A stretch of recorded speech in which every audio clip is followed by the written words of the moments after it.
Little girl who went into care, aged just 5 years old. Her mother, who adored her, had died of cancer.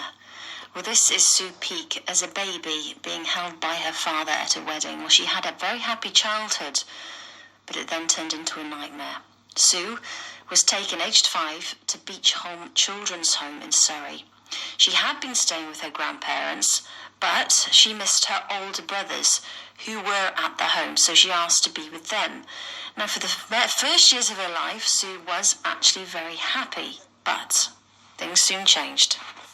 I was living on and off with my mum because she was so ill, so I lived with my grandparents, and then she died, and I stayed with my grandparents, and my brothers had been put into a place called Elsfield House at the time, which I didn't actually know about, and then they got put in Beecholme, but I was missing them, and I wanted to be with them, so then I went to Beecholme.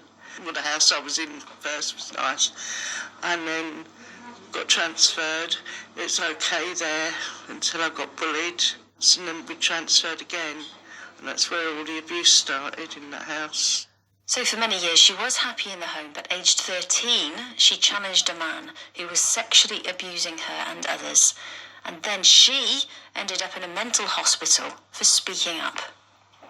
It started when I was in bed, and I used to sleep on my stomach, and I woke up one night and my back was being stroked, and when you just wake up you don't realise it's because it's relaxing, you know, but then he started going down my trousers, and that woke me fully, and I jumped up and I see who it was, and I told him to get out, and he did, and then it happened a few times after, and I thought, you know, I sensed that he was there, and I said to him, get out, and he told me to shut up.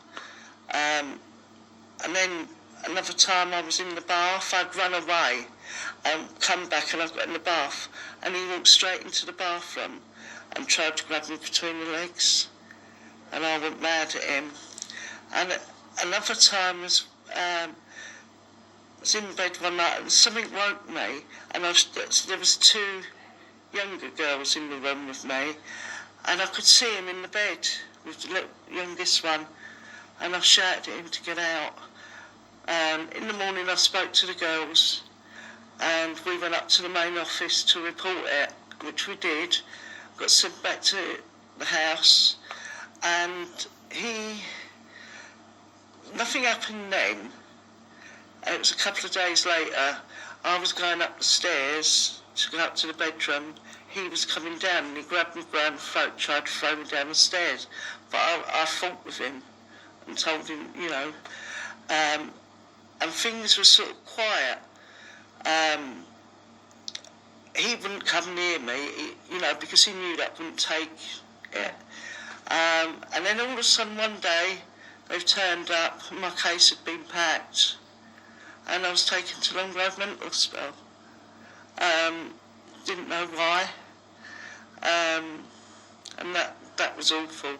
And you were there for a year, is that right? No, I was there nearly 3 years. A year after I was there, the police came down to interview me, and I was angry, and I said, well, why should nobody believed me when I told you what was happening, and now he's been caught. But I gave the interview, and they said, we'll get back in touch with you, and I didn't hear anymore,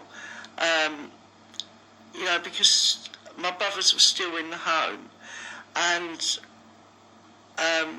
we didn't sort of talk about it. I did see my brothers, but it changed everything in my family life with my grandparents, my aunts, my uncles and everything. They thought I was a mental nutcase, and they used to sort of be nasty to me and treat me like a leper, really, you know. Oh, shut up, you nutcase, you're in the loony bin and things like that, you know, and they did treat me like dirt. So just to finish off, my last question is, do you feel that you've got justice? No, not at all. Fighting, we want justice. It's not about, to me, it's not about money. It's about them accepting responsibility for allowing this to happen to us and to stop it to happening to future children.